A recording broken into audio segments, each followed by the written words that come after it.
ferme. Le code pénal est clair là-dessus puisqu'il punit déjà sévèrement l'homosexualité du côté de l'opposition. On regrette l'absence du texte en plénière. Et puis la qualité des services de téléphonie, l'Institut panafricain de recherche, de formation et d'action pour la citoyenneté, la consommation et le développement, SICODEV, donne la parole aux consommateurs. Une enquête menée dans les 14 régions du pays révèle que la qualité n'est pas des meilleures et la sanction infligée est bien méritée. Dans la capitale du rail, le train est à l'arrêt. Les cheminots dans l'attente de l'exploitation de la ligne Dakar-Bamako. Pendant ce temps, dans l'axe Dakar-Tambacounda, on annonce la réhabilitation du chemin de fer. Un délai de quelques mois est donné par l'autorité en charge du réseau ferroviaire. Le focus du jour s'intéresse à la fabrication des bulletins de vote. Nos reporters se sont rendus dans une imprimerie où 12 millions de bulletins y sont confectionnés à l'approche des élections. Voici pour les titres. Le développement, c'est tout de suite.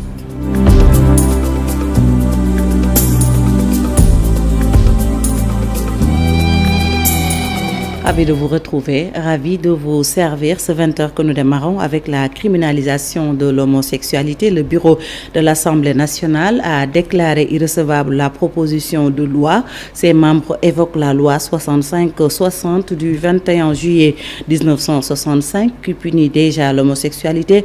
Un autre argument de taille donnée, la position très claire du chef de l'État par rapport à la question. Aminata Mbaresso revient sur cette actualité qui a marqué la journée du 5 janvier. La proposition de loi visant à criminaliser l'homosexualité au Sénégal ne passera pas en plénière. Le bureau de l'Assemblée nationale a déclaré irrecevable la proposition déposée le 23 décembre 2021 par 13 députés en collaboration avec des associations religieuses comme la plateforme Jamireumi. En déposant la proposition de loi, les signataires voulaient l'adoption d'une nouvelle loi plus sévère contre l'homosexualité au Sénégal.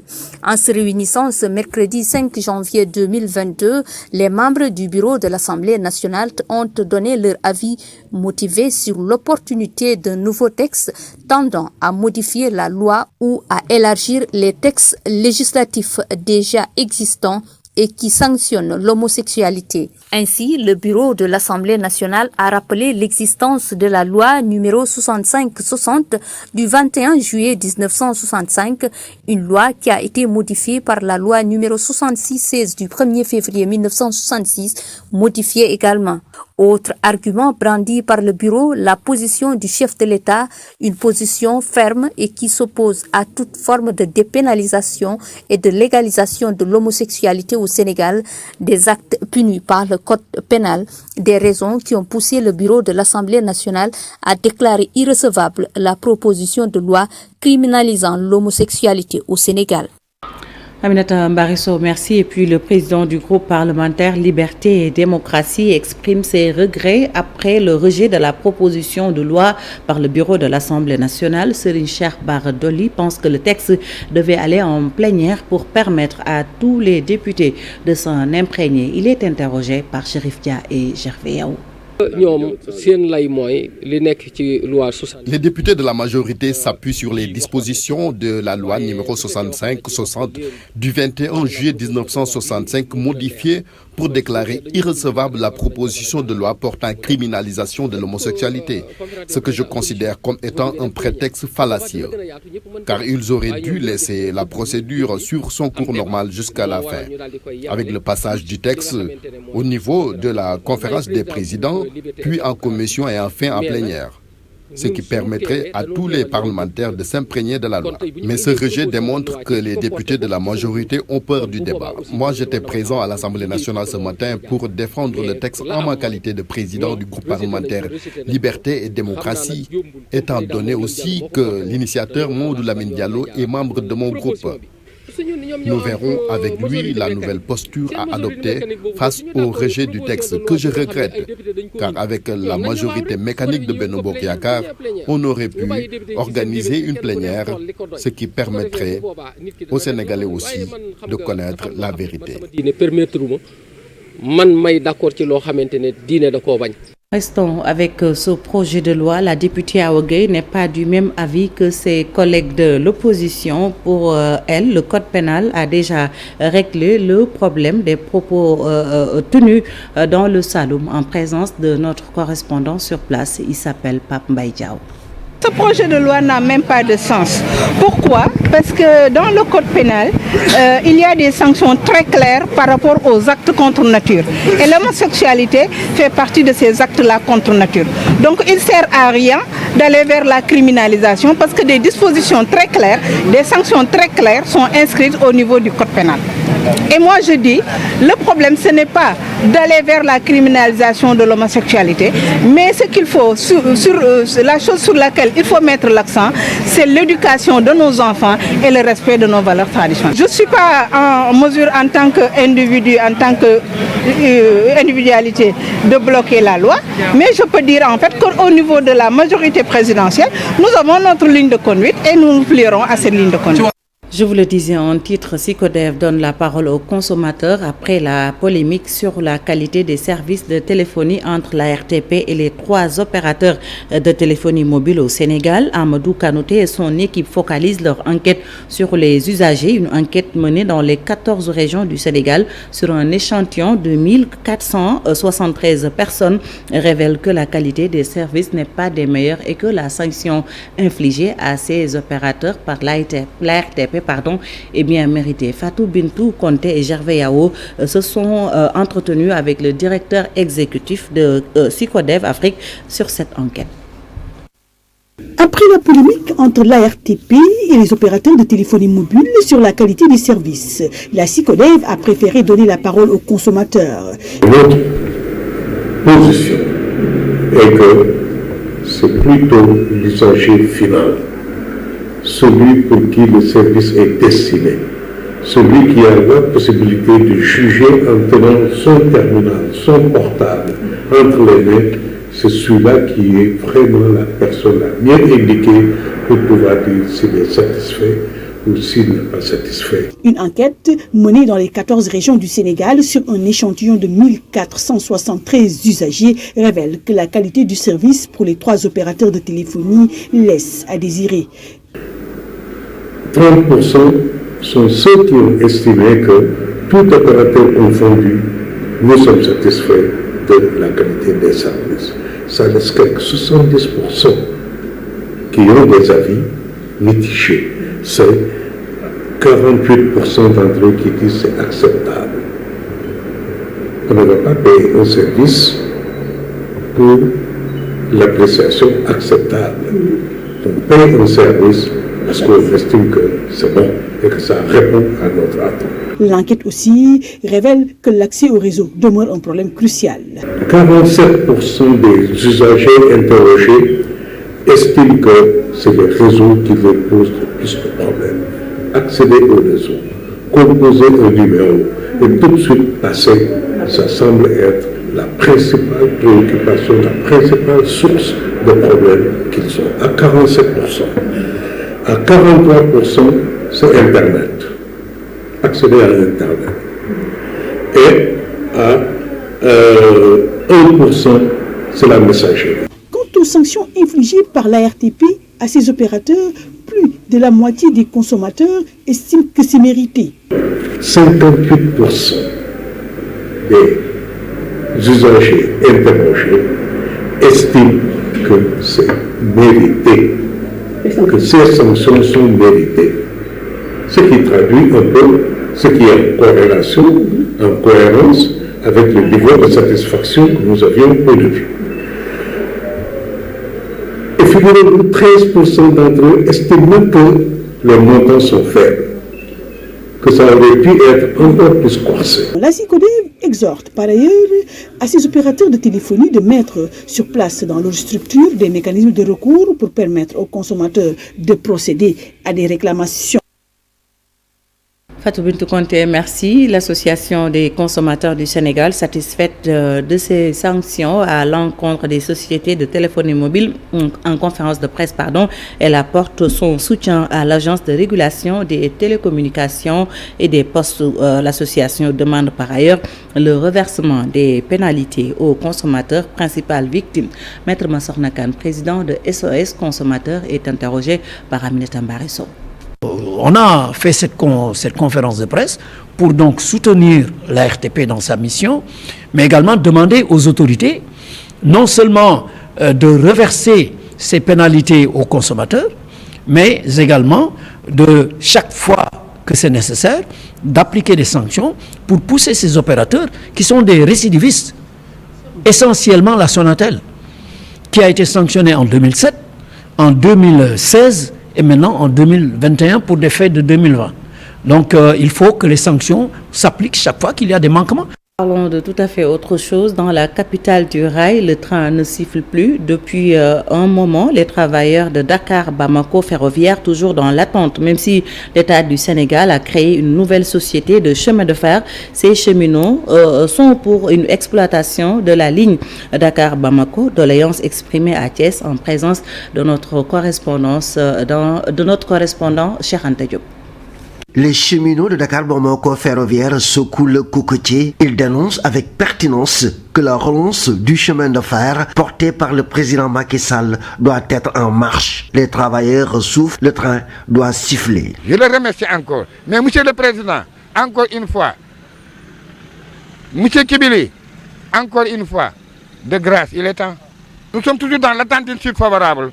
Chacun avec ses idées. Nous avons des bouches à nourrir. C'est lamentable. Il est temps. Il y a des doutes, il y a des micmacs.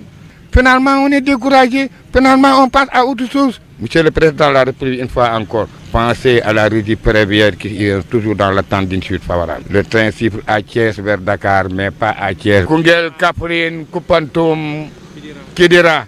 Même si des efforts sont en train d'être faits, selon le secrétaire général du syndicat national affilié à la CNTS FC, l'État doit participer au grand effort national de relance du chemin d'affaires. Aujourd'hui, le directeur général, en l'occurrence M. Kibiri Touré, qui est nommé directeur général des chemins de fer du Sénégal, et les autorités qui l'entourent font tous les efforts. Mais il faut quand même qu'on sache que nous, en tant que cheminots, qui sommes sur le terrain, ce que nous voulons, c'est de voir la réalité. Pour le moment, ce qui était urgent, c'est au moins la relance vers Tambacounda qui va participer à désengorger le port de Dakar, à diminuer les accidents récurrents. Selon ces travailleurs de Dakar-Bamako Ferroviaire, des échéances doivent être fixées pour remettre l'exploitation de la ligne Dakar-Kidira-Bamako. Cheikh Anta Diop, restons avec le réseau ferroviaire, le chemin de fer Dakar-Tambacounda, bientôt la reprise, une question que beaucoup se posent. Oui, mais c'est dans quelques mois, a affirmé le secrétaire d'État en charge du réseau ferroviaire, Mayacine Camara, estime que cette réhabilitation va à la fois booster l'économie, améliorer le transport et créer des emplois. Il est interrogé par notre correspondant dans le Ndoukoumane, Oumar Ndiaye. Voilà, le TER Dakar-Bamako aussi est un objectif du président de la République. Bon, on ne voulait pas divertir les gens sur la communication de Dakar-Bamako. Maintenant que le TER est une réalité, nous allons continuer les travaux et d'ici à la fin du premier trimestre de l'année 2022, on pourra espérer que les travaux seront déjà très bien en avance sur Dakar-Bamako et que les gens, sur Dakar-Tamba surtout, pour que les gens enfin puissent voir le train marchandise au moins circuler entre Dakar et Tamba et que les villes puissent avoir l'espoir de revivre. En attendant évidemment la grande réhabilitation sur l'écartement standard de Dakar à Tambacounda. Évidemment, cet écartement standard veut dire beaucoup de choses parce que c'est des trains modernes que le président de la République envisage de mettre sur les rails qui pourront relier Diamniadio à Tambacounda. Je pense que ce serait vraiment un excellent investissement que le Sénégal attend les 5 prochaines années. Merci. Parlons toujours du train express régional à peine lancé. Le TER est au cœur des débats. Une vidéo prise dans le train devenu viral. Certains pensent qu'il faut mettre un terme au laisser-aller. Pour l'auteur du livre intitulé « Problématique de la citoyenneté au Sénégal », il faut instaurer le service militaire obligatoire pour les jeunes. Marcel Marot. Un homme assis comme dans son salon, un autre qui tentait d'expédier de la nourriture avant qu'elle ne se vide. Un peu plus d'une semaine après le lancement du train express régional, les comportements des uns et des autres interrogent déjà. Le TER est une infrastructure de transport et donc il est fait pour tout le monde. Il est fait pour les populations sénégalaises et rien que cela suffit pour prendre conscience du niveau de responsabilité de chacun. Parce que quand on a son propre bien, parce que ce n'est pas le TER de l'État, ce n'est pas le TER de l'APIX qui l'a réalisé ou de CETER qui va l'exploiter, c'est un moyen de transport des Sénégalais. Donc chacun doit se l'approprier et faire comme si c'était son propre bien. Je pense que c'est ça le plus important. Sur l'incident, sans connaître effectivement le fond de l'élément, c'est difficile de se prononcer, mais ce qui est important de retenir, c'est surtout que chacun se l'approprie. Avant ces actes, il est donné de constater plus globalement un relâchement de certaines personnes en termes de discipline, dans les stades, les routes ou encore l'arène nationale. Il faut qu'on revienne à la base. C'est quoi? C'est l'éducation. Il faut qu'on éduque les gens. Et ça, s'il faut peut-être mettre des mesures comme dans l'armée. Et je l'ai dit, l'armée est un secteur, un domaine où les jeunes peuvent être éduqués. Malheureusement, le service militaire obligatoire n'est pas... Bon, il est au Sénégal, mais on a laissé les gens. Chacun, s'il veut s'engager, il s'engage. Mais pour moi, le service doit être obligatoire. Tous les jeunes, filles comme garçons, de 18 ans, doivent s'engager faire le service militaire. C'est un centre d'éducation, de formation professionnelle et de tout. Dans l'armée, on n'a pas le droit de faire ce que l'on veut. En attendant, une cérémonie de présentation du programme national pour l'éducation à la citoyenneté sera organisée ce vendredi par le ministère de la Jeunesse, tout en espérant que ce programme se concrétise et qu'il aille bien au-delà des simples échanges. Farba Maroun, Thierno Laurent Mendy, merci. Et puis, je vous le disais en titre, fabrication de bulletins de vote, un élément primordial dans le processus électoral. À l'approche d'élections, les imprimeries chargées de fabriquer ces bulletins sont débordées. Cheikh Diop et Gervais Yao se sont rendus dans une imprimerie où, tenez-vous bien, 12 millions de bulletins de vote y seront confectionnés. C'est le focus du jour. Nous sommes à l'imprimerie Tandion. À quelques jours des élections territoriales, les machines sont mises en branle pour la confection des bulletins de vote. Un élément essentiel dans le processus électoral. Quand on reçoit les fichiers du ministère de l'Intérieur, on le traite au niveau du département informatique. Et on les sort sur du film ou sur le CTP. Actuellement, je n'utilise pas le CTP parce qu'il y a de très petites quantités. Pour les petites quantités, je les sors directement sur le film. Les films, c'est sur cette table-là. Quand j'aurai terminé de sortir le film, je le passe au laborantin qui va se charger de le graver sur plaque. Maintenant, c'est des plaques en aluminium qui vont aller directement sur la machine d'imprimerie. La salle des machines tourne en plein régime. Pas de répit vu l'urgence de la situation.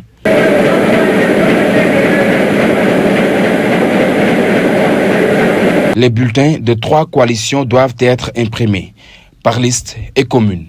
Convergence patriotique pour justice et l'équité de Diopsi et la République des valeurs de Alassane Sall et de la coalition d'efforts Gox de Adama Faye.